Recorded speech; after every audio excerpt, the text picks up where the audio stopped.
السلام علیکم ورحمۃ اللہ وبرکاتہ۔ اعوذ باللہ من الشیطان الرجیم، بسم اللہ الرحمن الرحیم۔ هو یحیی ویمیت والیہ ترجعون۔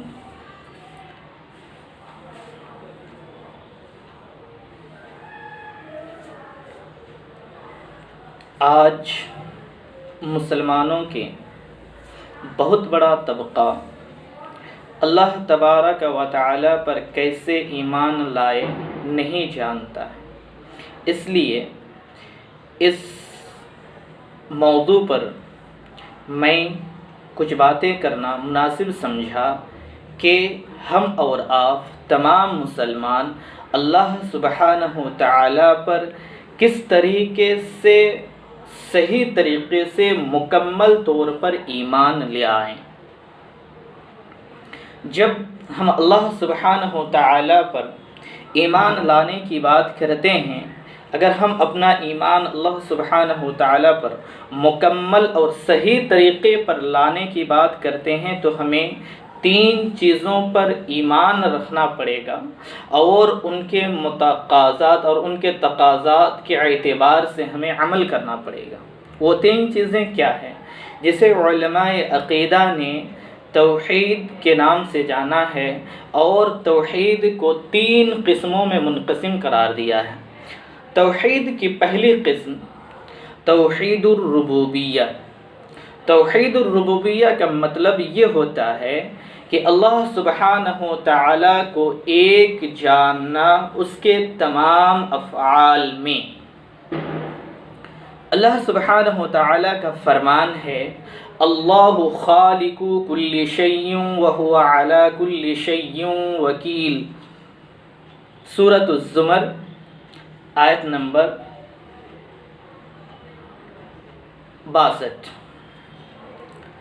اللہ سبحانہ و تعالی نے اس آیت کریمہ کے اندر ارشاد فرمایا کہ اللہ سبحانہ و تعالی تمام چیزوں کا پیدا کرنے والا ہے اور وہ ہر چیز پر نگہبان ہے۔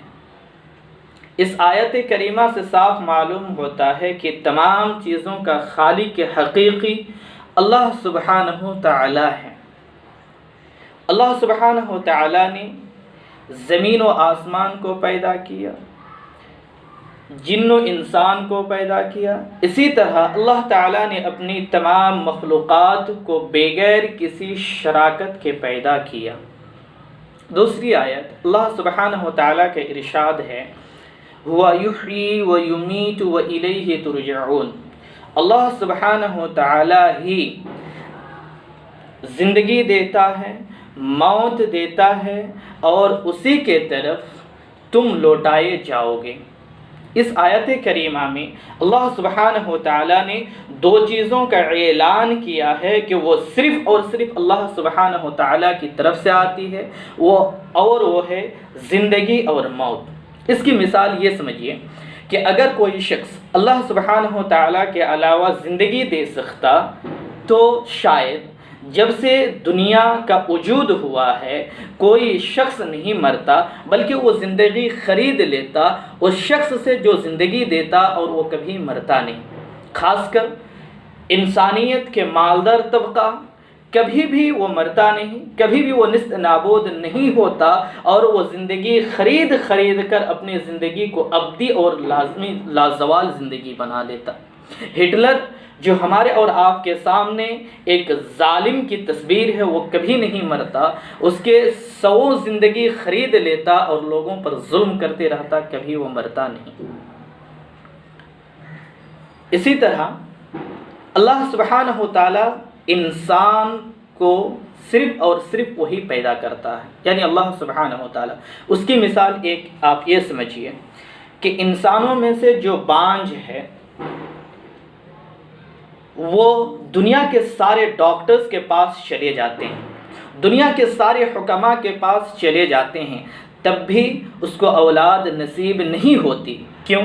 اگر اولاد کسی کے ہاتھ میں دینا ہوتا، اگر کوئی انسانوں میں سے دے سکتا، فرشتوں میں سے دے سکتا، جنوں میں سے دے سکتا، تو یقیناً ایسے بانجھ کو ضرور اولاد ملتی اور وہ اولاد سے کبھی محروم نہیں ہوتا۔ اس آیت سے معلوم ہوتا ہے کہ موت و حیات کے خالق حقیقی، مالک حقیقی اللہ سبحانہ تعالی ہیں۔ ہم یہ سمجھے اس مثال ہمارے ماں اور باپ جو ہیں، اللہ سبحانہ تعالیٰ نے ہماری پیدائش کے لیے انہیں ذریعہ بنایا، نہ کہ ہمارے ماں اور باپ، ہمارے والدین ہمارے خالق حقیقی ہیں۔ اللہ سبحانہ تعالیٰ خالق حقیقی ہے، تمام چیزوں کا پیدا کرنے والا ہے اور تمام چیزوں پر نگہبان ہے، اس کا مدبر ہے اور منتظم حقیقی ہے۔ ان باتوں پر ہمیں ایمان رکھنا ضروری ہے کہ اللہ سبحانہ تعالیٰ اپنے افعال میں اکیلا ہے، ایک ہے، اس کے ساتھ کوئی اور شریک نہیں ہے۔ ہم اللہ تعالیٰ پر ایمان مکمل کرتے ہوئے دوسری چیز جس پر ہمیں ایمان رکھنا ہے اور اس کے تقاضے کے مطابق عمل کرنا ہے وہ ہے توحید الالوہیہ۔ توحید الالوہیہ کے مطلب یہ ہوتا ہے کہ عبادت کی ساری قسمیں صرف اور صرف اللہ سبحانہ تعالیٰ کے لیے انجام دینی ہوگی اور انجام دینا ہے۔ عبادت میں اللہ تعالیٰ کے ساتھ کسی اور کی شراکت نہیں کرنی ہے، کسی اور کو اللہ تعالیٰ کے ساتھ پوجنا نہیں ہے۔ اللہ سبحانہ تعالیٰ کا فرمان ہے، اللہ سبحانہ تعالیٰ نے ارشاد فرمایا وَقَالَ رَبُّكُمُ ادْعُونِي أَسْتَجِبْ لَكُمْ إِنَّ الَّذِينَ يَسْتَكْبِرُونَ عَنْ عِبَادَتِي سَيَدْخُلُونَ جَهَنَّمَ دَاخِرِينَ۔ سورہ غافر آیت نمبر 7۔ اللہ سبحانہ تعالیٰ نے فرمایا تمہارے پروردگار کا فرمان ہے کہ لوگوں مجھ سے مانگو، میں تمہاری دعاؤں کو قبول کروں گا۔ یقیناً وہ لوگ جو میری عبادت سے روگردانی کرتا ہے تکبر کرتے ہوئے، یقیناً وہ لوگ جہنم میں ذلیل و خوار ہو کر داخل ہوگا۔ اس آیت کریمہ میں اللہ تعالیٰ نے صاف طور پر فرمایا کہ دعا کی ساری قسمیں صرف اور صرف اللہ تعالیٰ سے کی جائے گی، دعا صرف اور صرف اللہ تعالیٰ سے مانگی جائے گی، اللہ کے علاوہ کسی اور سے دعا نہیں کی جا سکتی۔ جو شخص اللہ تعالیٰ کے ساتھ دعا میں کسی اور کو شریک کرے گا وہ جہنم میں داخل ہوگا، وہ بھی ذلیل و خوار ہو کر۔ دوسری آیت اللہ سبحانہ تعالیٰ نے ارشاد فرمایا وَإِذْ بَوَّأْنَا لِإِبْرَاهِيمَ مَكَانَ الْبَيْتِ أَلَّا تُشْرِكْ بِي شَيْئًا وَطَهِّرْ بَيْتِيَ لِلطَّائِفِينَ وَالْقَائِمِينَ وَالرُّكَّعِ السُّجُودِ سورۃ الحج آیت نمبر 26۔ اللہ سبحانہ تعالیٰ نے فرمایا جب ہم نے ابراہیم علیہ السلام کو اس گھر کی جگہ صحیح صحیح بتا دیا اور ابراہیم علیہ السلام کو حکم دیا کہ میرے ساتھ کسی اور کو شریک نہ کرنا، اس کے بعد اللہ سبحانہ تعالیٰ نے چند چیزوں کو گنایا کہ ان چیزوں میں عموماً لوگ اللہ تعالیٰ کے ساتھ دوسرے کو شریک کرتے ہیں۔ کیا کیا؟ اسی آیت کے اندر اللہ تعالیٰ نے ارشاد فرمایا کہ میرے گھر کو پاک اور صاف رکھو، پاک اور صاف کرو۔ کن لوگوں کے لیے؟ طواف کرنے والوں کے لیے، رکوع کرنے والوں کے لیے اور سجدہ کرنے والوں کے لیے۔ آج دیکھیں گے آپ غیر مسلم کا ایک اکثریت ایک جگہ جاتی ہے اور وہاں طواف کرتی ہے۔ بہت مثلاً سبری مالا لوگ جاتے ہیں، بہت دور چل کے جاتے ہیں اس نیت سے کہ یہ ان کا طواف ہے۔ اسی طرح لوگ بہت سارے ایسے مقامات جاتے ہیں جہاں طواف کرتے ہیں اس نیت سے کہ اس کا طواف ہے۔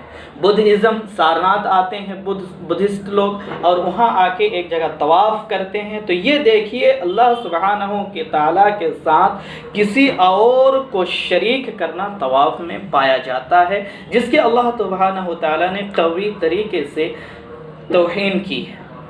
دوسری اسی آیت کے اندر اللہ تعالیٰ نے آگے فرمایا کہ وہ رکوع ہے۔ آج دیکھیں گے مسلمانوں کا ایک بہت بڑا طبقہ مزار میں جا کر اللہ سبحانہ تعالیٰ کے سوا کسی اور کو رکوع کر رہا ہوتا ہے، ان کے سامنے جھک رہا ہوتا ہے، ان سے دعائیں مانگتے ہیں، اس سے مرادیں مانگتے ہیں۔ اسی طرح بہت سارے ہندوؤں کو اور مسلمانوں کو دیکھیں گے کہ دوسرے کے لیے وہ سجدہ کرتے ہیں۔ مسلمان جا کر مزاروں کے سامنے سجدہ کرتے ہیں اور ہندو جا کر دوسرے معبودان باطلہ کے سامنے سجدہ کرتے ہیں۔ اور یہ وہ چیز ہیں جسے اللہ تعالیٰ نے، اگر ہم اس طرح کرتے ہیں، اللہ تعالیٰ کے ساتھ کسی اور چیز کو شریک کرتے ہیں، تو یہ ہمارے توحید الوہیہ پر ایمان نہیں ہے۔ اور ہمیں اپنا ایمان اللہ تعالیٰ پر مکمل کرنے کے لیے توحید الوہیہ کو خالص کرنا ازحد ضروری ہے۔ اسی بنیاد پر اللہ تعالیٰ نے لا تعداد انبیاؤں کو بھیجا اور ان سے کہا کہ عبادت کو صرف اور صرف اللہ تعالیٰ کے لیے خالص کرو۔ اللہ سبحانہ و تعالیٰ کا فرمان ہے وَلَقَدْ بَعَثْنَا فِي كُلِّ أُمَّةٍ رَسُولًا أَنِ اعْبُدُوا اللَّهَ وَاجْتَنِبُوا الطَّاغُوتَ، سورۃ النحل آیت نمبر 36۔ اللہ سبحانہ و تعالیٰ نے فرمایا ہم نے ہر امت میں ایک رسول بھیجا، ایک پیغمبر بھیجا، اور انہیں حکم دیا کہ لوگوں سے کہہ دو کہ لوگ صرف اور صرف میری عبادت کریں اور طاغوت سے پرہیز کریں اور بچیں۔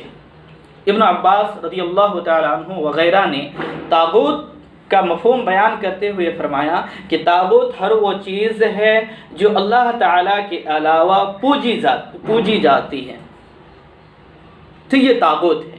تو یہ توحید الوہیہ کتنا اہم ہے، کتنا ضروری ہے لوگوں کے لیے کہ اس کو صرف اور صرف اللہ تعالیٰ کے لیے خالص کریں۔ تو تیسری قدم ہمیں جو اللہ تعالیٰ کے اوپر اپنے ایمان کو مضبوط کرنے، خالص کرنے اور مکمل کرنے کے لیے آگے بڑھانے ہیں، وہ ہے توحید الاسماء والصفات۔ توحید الاسماء والصفات کے معنی یہ ہوتے ہیں کہ ہم اور آپ کو اللہ تعالیٰ کے ان تمام اسماء اور صفات پر ایمان لانا ہے جن کو اللہ تعالیٰ نے قرآن مقدس میں ثابت کیا یا رسول اللہ صلی اللہ علیہ وسلم نے احادیث مبارکہ میں ثابت کیا ہے۔ اسی طرح بغیر کسی تکییف، تمثیل اور تعطیل کے اللہ سبحانہ و تعالیٰ کے ارشاد ہے لیس کمثلہ شیء وہو السمیع البصیر، سورۃ الشورى آیت نمبر 11۔ اللہ سبحانہ و تعالیٰ نے فرمایا کوئی بھی چیز اللہ تعالیٰ کی مثل نہیں ہے، اور وہ اللہ سبحانہ و تعالیٰ سننے والا اور جاننے والا ہے۔ تو اللہ تعالیٰ نے یہاں پر یہ صفت ثابت کیا کہ اللہ تعالیٰ سننے والا ہے۔ ہمیں یہ ثابت کرنا ہے کہ اللہ تعالیٰ سننے والا ہے۔ اسی طرح اللہ تعالیٰ دیکھنے والا ہے، ہمیں یہ ثابت کرنا ہے کہ اللہ تعالیٰ دیکھنے والا ہے۔ ہمیں اس پر ایمان ہونا چاہیے، کمال درجہ کا ایمان ہونا چاہیے اور اس کو ثابت کرنا چاہیے۔ اس کی تعویل بیان نہیں کرنی چاہیے، اس کو یہ بھی نہیں کرنا چاہیے کہ اللہ تعالیٰ نہیں دیکھتا ہے۔ ہمیں یہ کہنا چاہیے کہ ہم جو دیکھتے ہیں ہمارا دیکھنا اللہ تعالیٰ کی طرح دیکھنا نہیں ہے۔ اللہ تعالیٰ کے دیکھنا، اللہ تعالیٰ کے سننا کمال درجہ کا سننا اور دیکھنا ہے جو اللہ تعالیٰ کے لیے لائق اور مناسب ہے۔ اللہ تعالیٰ کا دیکھنا اور سننا مخلوقات کی تمام طرح کے مخلوقات کے دیکھنے اور سننے سے بالا تر ہے، بلکہ اعلیٰ ہے، کسی سے کوئی تمثیل نہیں۔ دوسری جگہ پر اسی اسماء و صفات کے تعلق سے اللہ سبحانہ و تعالیٰ نے ہمیں ایک رول دیا، ریگولیشن دیا کہ اللہ تبارک و تعالیٰ کو ہمیں پکارنا چاہیے ان کے اسماء اور نام صفات کے ساتھ۔ اگر اسماء و صفات کے ساتھ ہم پکارتے ہیں تو اللہ تعالیٰ ہماری دعائیں قبول کرتا ہے۔ اللہ سبحانہ و تعالیٰ کا ارشاد ہے وَلِلَّهِ الْأَسْمَاءُ الْحُسْنَى فَادْعُوهُ بِهَا وَذَرُوا الَّذِينَ يُلْحِدُونَ فِي أَسْمَائِهِ سَيُجْزَوْنَ مَا كَانُوا يَعْمَلُونَ، سورۃ الاعراف آیت نمبر 180۔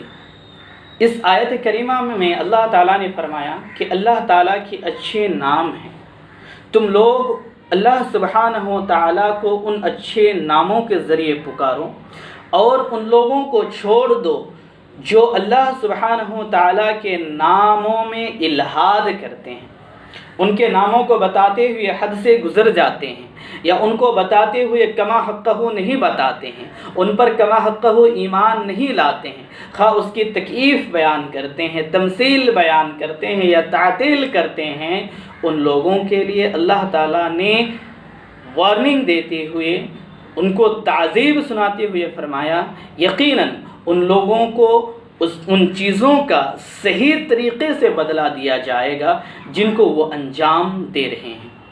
اللہ سبحانہ و تعالیٰ کے اسماء و صفات کے تعلق سے صحیح بخاری اور مسلم کی ایک حدیث ہے کہ جو شخص اللہ سبحانہ و تعالیٰ کے 99 ناموں کو یاد کر لے گا تو وہ شخص جنت جائے گا۔ تو اس حدیث میں اللہ تعالیٰ کے اسماء و صفات کا احاطہ اور احاطہ مراد نہیں ہے، بلکہ اللہ سبحانہ و تعالیٰ کے اسماء اور صفات ہم کو معلوم نہیں ہے کتنے ہیں۔ صحیح طور پر ہمیں ایمان ان اسماء پر لانا ہے جن کو اللہ تعالیٰ نے ثابت کیا یا رسول اللہ صلی اللہ علیہ وسلم نے ثابت کیا، بغیر کسی تکمیل، بغیر کسی تکییف اور تعطیل کے اور تمثیل کے۔